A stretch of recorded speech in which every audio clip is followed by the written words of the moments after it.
Sommes Erev Shabbat, Matot Masai, Tafshin Pei, dans la paracha, Kadosh Baruch Hu dit à Moshe Rabbeinu, on est comme Nikmat, Bnei Israël, Me'et Amidalim, Achar Te'asef El Amecha. Venge la vengeance des Bnei Israël de Midian, venge-toi auprès de Midian, et après seulement tu pourras Te'asef El Amecha, c'est un langage de Mita, de mort.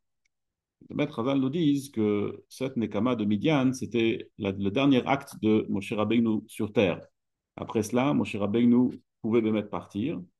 Et le maître Hazal disent que si Moshe Rabbeinu l'avait laissé traîner encore 20, 30 ans, il aurait pu vivre. Moshe Rabbeinu n'a pas voulu laisser passer la mitzvah, donc il a fait la mitzvah tout de suite et après, il a pu mourir. Mode manienne, très intéressant de comprendre pourquoi est-ce que cette mitzvah, c'était le makébé patish de la vie de Moshe Rabbeinu. C'est avec ça qu'il devait terminer, la vengeance contre Midian. C'était que Moshe Rabbeinu qui pouvait le faire. Les comme Nikmat, seulement lui. Bémet. Au final, c'est pas Moshe Rabbeinu lui-même qui a vengé la vengeance. Il a envoyé des émissaires, Elef Lamate, Elef Lamate. Il a envoyé beaucoup de soldats pour le faire. C'est pas lui-même qui l'a fait. Et bien, sur la chaîne de Nekama, il faut comprendre, c'est quoi sur la chaîne de Nekama, de vengeance? C'est une yann de Nekama. Le Messilat Isharim, il dit sur la vengeance que lorsqu'une personne, elle sent qu'on l'a vexée, et elle souffre une grande souffrance. Et la vengeance lui est douce comme le miel. Metuka vanekama, metuka lo bidvash, nous dit le Messilat Isharim. La vengeance est douce comme le miel. La vengeance, c'est manienne parce que au final, c'est quelque chose qui est interdit dans la Torah. Chilotikom velotitor, dans Parashat Kedoshim, il n'a pas le droit de se venger. De l'autre côté, on voit que la vengeance, c'est quelque chose que Kadosh Baruch Hu lui-même, il fait. Il écrit que Kidam dans Parashat Azinu, Kidam avadavikom, venakav veshim letzara, vechiperan mato amo. Quel nekamot Hashem, quel nekamot Ophia. Souvent, on dit que Kadosh Baruch Hu, il est quel nekamot, Dam avadavikom venakam. On voit qu'il y a un lien de Goël Adam. Dans notre parasha, dans Parashat Masai, il écrit Velaaretz lo yechupar ladam asher shupach ba, ki im bedam shofcho. La terre ne pourra pas pardonner le sang qui lui a été versé seulement avec celui qui l'a versé.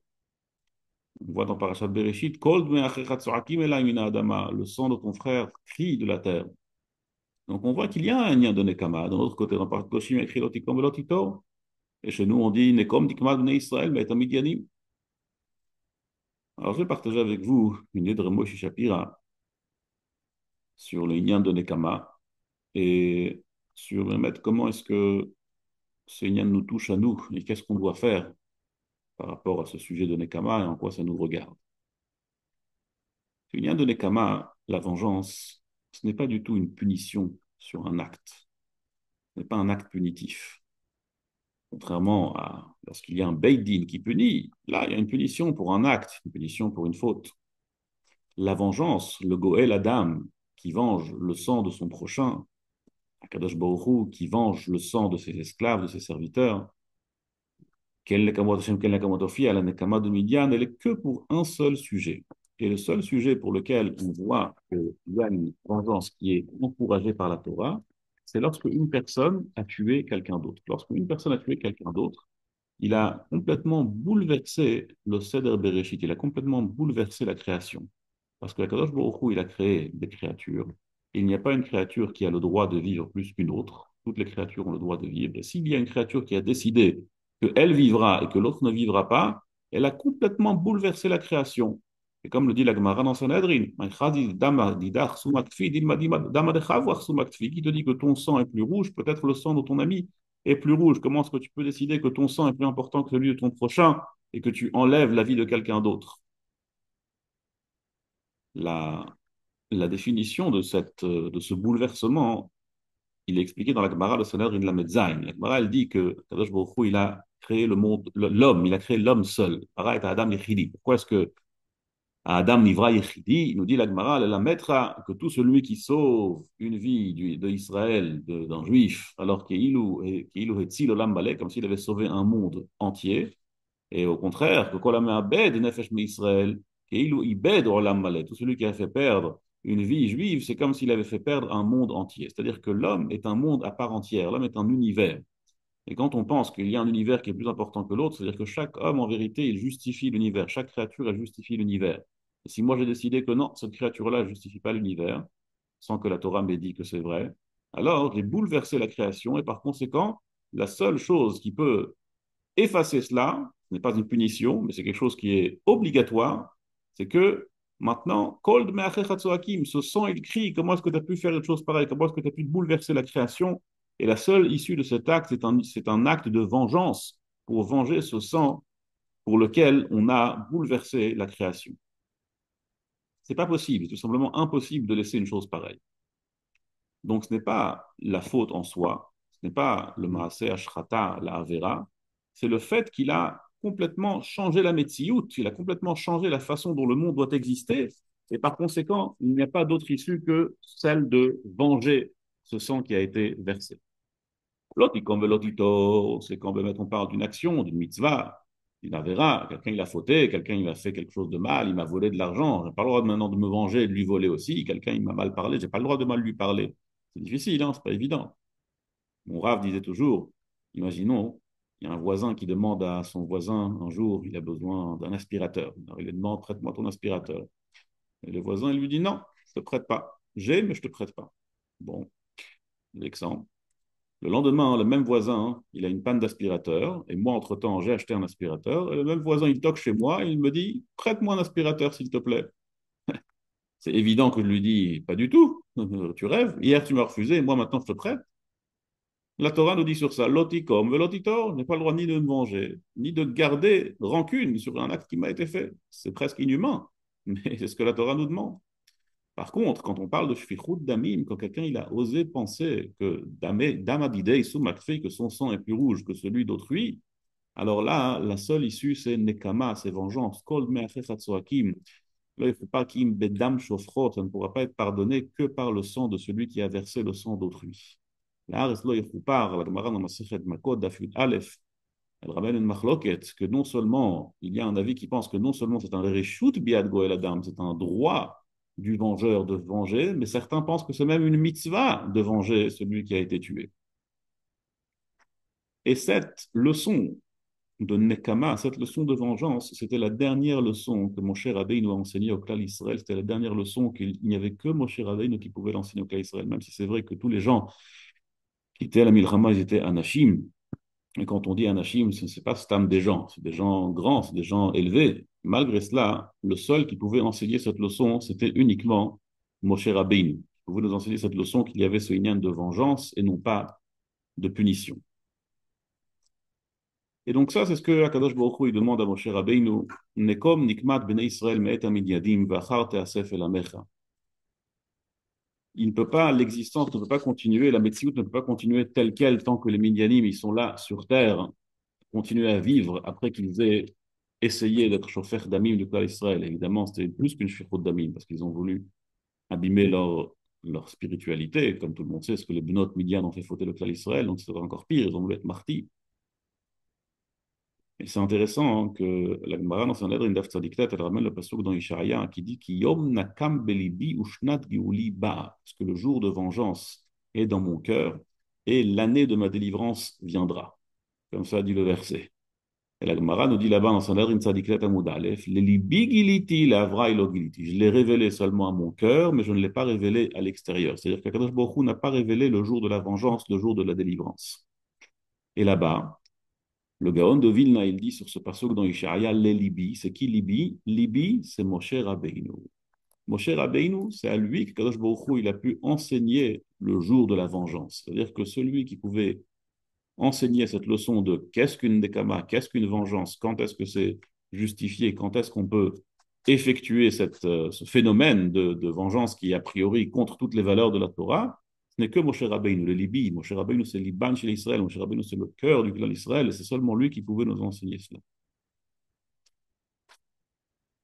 On est témoin depuis que les Bnei Israël vivent, revivent sur Eretz Israël. Alors on est témoin d'un phénomène qui n'a jamais existé dans l'histoire. C'est que des gens sont prêts à se sacrifier pour tuer des Bnei Israël. Ça n'a jamais existé. Il y a toujours eu des gens qui voulaient tuer des Juifs. Ça existe depuis la nuit des temps. Ça, c'est une halakha. Ils savent sonner les Yaakov, ils savent détester Yaakov. Donc ça, il y a déjà dans la création. Mais le chidouche, c'est qu'on voit qu'il y a des gens qui sont prêts à mourir, et mourir par centaines, par milliers, pour tuer des Bnei Israël. Et non seulement cela, mais en plus, ils tuent au nom de Eloké Abraham. Parce qu'ils ont, ils ont le même Dieu que nous. Ils ont Akadosh Baruch Hu, ils sont aussi Ma'amin Bekel Echad. Ils disent que pour ce même Kel Echad, pour Eloké Abraham, je suis prêt à tuer des Juifs, je suis prêt à Moser Nefesh pour tuer des Bnei Israël. Ça, c'est un phénomène qui n'a jamais existé avant que les Juifs soient retournés, depuis quelques dizaines d'années, en Eretz Israël. Il faut ici comprendre pourquoi est-ce que ce phénomène il existe, d'où vient ce phénomène, pourquoi ça fait tellement peur. Ce n'est pas le phénomène en soi qui fait peur, mais c'est pourquoi est-ce que c'est comme ça, pourquoi est-ce que c'est tellement gravissime et qu'est-ce qu'on peut faire pour réparer cela. Alors c'est vrai qu'on va commencer à dire c'est comme ça qu'on les éduque, c'est comme ça que depuis qu'ils sont petits ils écoutent, ils ont le cerveau lavé depuis leur tendre enfance. Tout ça c'est beau et bien, c'est vrai, mais il y a quand même un âge où on se pose des questions. Il y a quand même un âge où on se dit peut-être que c'est pas une bonne chose. Et on voit que ça reste typiquement que chez nous. Ce n'est pas un phénomène qui est tellement répandu dans le monde. C'est mamash quasiment exclusivement en Eretz Israël. Il y a pas de ça et de là, mais où c'est quand même euh, très fréquent. C'est plus en Eretz Israël qu'ailleurs. Alors, on va essayer de comprendre. Quand on reçoit des choses difficiles du ciel, le pasuk nous dit, Ve'edat ha'im levavcha ki kasher yaser ish et bno Hashem lokecha me'asrecha. Comme un homme châtie son fils, ainsi Akadosh Baruch Hu châtie le clan Israël. Donc, quand on reçoit les châtiments, il faut comprendre d'où ça vient, pourquoi est-ce que c'est comme cela. Tout le monde connaît, beaucoup connaissent ce refrain vital qui dit dans Etzadat Tovara, sur le pasuk dans Tehillim, il y a un pasuk dans Tehillim Kuf Ravdal, Shir Ma'alot Lulei Ale David, Shir Ma'alot David Lulei Hashem Shaya Lanu Yomarna Israël. Si Hashem n'était pas avec nous, Israël dira, Lulei Hashem Shaya Lanu Bekum Aleinu Adam. Si Hashem n'était pas avec nous, quand un Adam allait monter sur le clan Israël, quand un Adam allait essayer de conquérir le clan Israël. Le dire Abraham Vital que Adam dont on parle ici, c'est Ishmaël. Pourquoi est-ce qu'Adam c'est Ishmaël? Parce que Chazal nous dit dans Masechet Yevamot que tous les goïms ne sont pas appelés Adam. Atem kourim Adam, ve'en avdei kochavim kourim Adam. C'est l'Israël il est appelé Adam. Les goïms ne sont pas appelés Adam. Il y a un seul goï qui est oui appelé Adam sous une certaine forme, c'est Ishmaël. On l'appelle Père et Adam. Père et Adam. C'est quoi Père et Adam? Ça veut dire un homme sauvage. Un homme, certes, mais un homme sauvage. C'est un homme qui tue, c'est un homme qui vole, c'est un homme qui est violent.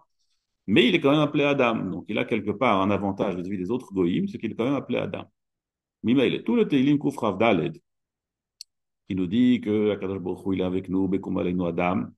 Alors jusque-là, le Yomarna Israël, Lula Hashem Shayanu Yomarna Israël, les Arba Malchuyot, qui précèdent dans le Pasuk. Mais quand on arrive à Bekum Aleinu Adam, alors là, c'est Lula Hashem Shayalanu. Lula Hashem Shayalanu, c'est déjà autre chose. Bekum Aleinu Adam, c'est encore un autre ignan, c'est encore un autre sujet. Là-bas, on a besoin d'une aide surnaturelle.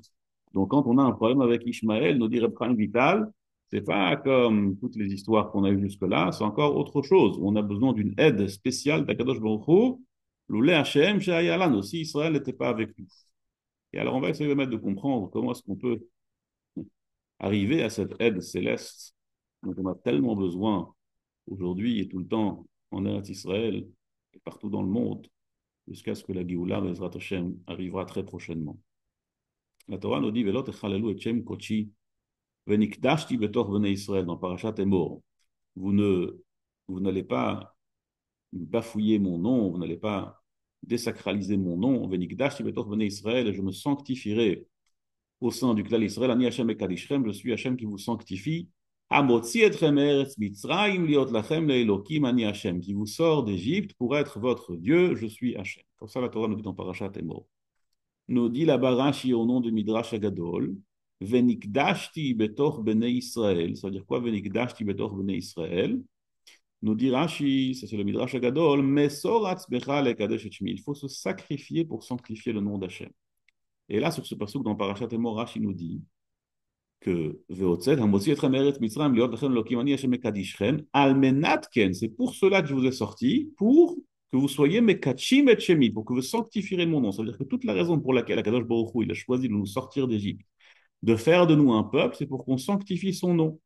Venikdashti bedor bnei Israël, ça veut dire quoi Venikdashti? Comment est-ce qu'on sanctifie son nom? En se sacrifiant pour Akadosh Baruch Hu. Alors c'est sûr que maintenant, on ne demande pas au clan Israël de se suicider, mais il faut être prêt à se sacrifier.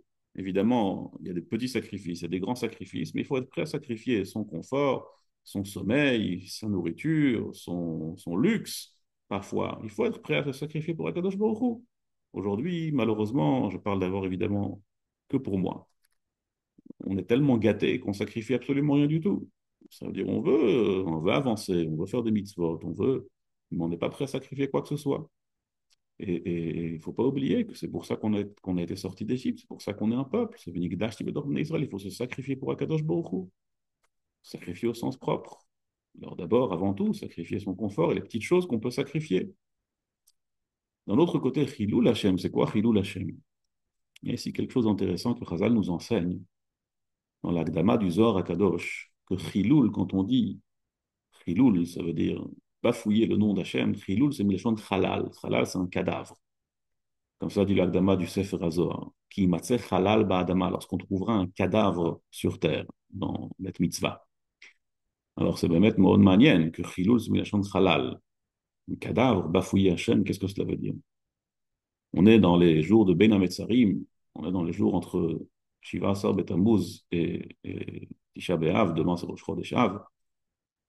La Gemara dans Gittin Daf Nun Vav, elle nous amène l'histoire que lorsque Titus le rachat, il est arrivé au Beit HaMikdash, avec son épée, il a planté la paroche du Kodesh HaKodashim, et la paroche elle a commencé à saigner.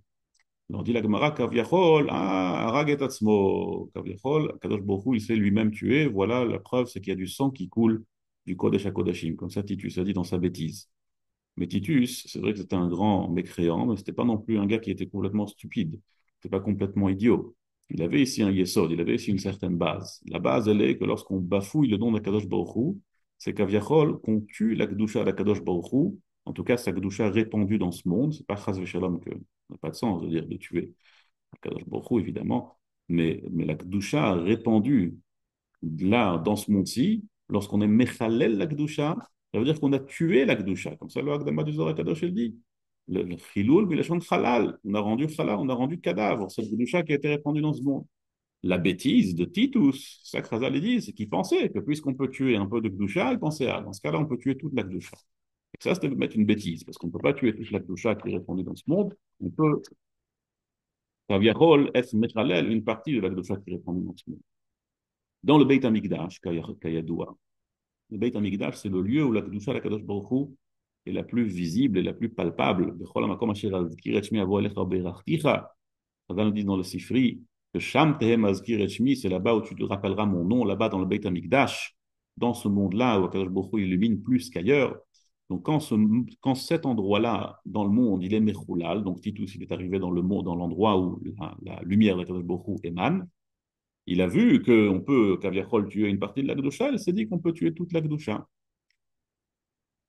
La preuve que cette Gdusha de Chilul, c'est Milchon Halal, c'est que dans les halachot de ces jours-ci, de Bein HaMetzarim, des 9 jours, de Shavua Shechalbo, et bien sûr le Tisha B'Av, c'est des halachot de Avelut, c'est des halachot de deuil. Contrairement aux autres ta'aniot, les autres jeûnes, ce n'est pas un deuil, c'est un ta'anit, c'est une souffrance. On doit se faire souffrir, on doit pas manger, pas boire, mais on ne s'endeuille pas. Avelout, c'est uniquement ces jours-ci. On n'a pas le droit de mettre Tisha B'Av, bien sûr, il y a toutes les minagées d'Avelout, mais même là, on ne se rase pas pendant quelques temps, on n'écoute pas de musique, on ne se marie pas. Tout ça, ce sont des coutumes de deuil. Kemi shemeito mutal lefanav. On doit se conduire comme si notre mort est devant nous. Donc, Kaviachol, la Kedusha qui a disparu du Beit HaMikdash et qui reviendra, Bezrat Hashem, très très prochainement, cette année encore, Bezrat Hashem. Alors tout cela, c'est quelque part une mort qui a été créée, une mort qui est arrivée dans le monde. C'est la Kedusha d'Akadosh Baruch Hu, l'émanation de la Kedusha dans cet endroit, dans le Beit HaMikdash, qui est morte. I Beit Chayeinu, c'est l'endroit de notre vie. On a perdu Beit Chayeinu, on a perdu l'endroit de notre vie. Chemation qui Beit Chayeinu, on dit dans la Haftara, dans toutes les brachot de Haftara. Et la Gemara dans Masechet Sanhedrin, Daf Tzadik Vav, elle dit que en vérité Titus il a rien fait et en vérité que Nebuchadnezzar il a rien fait.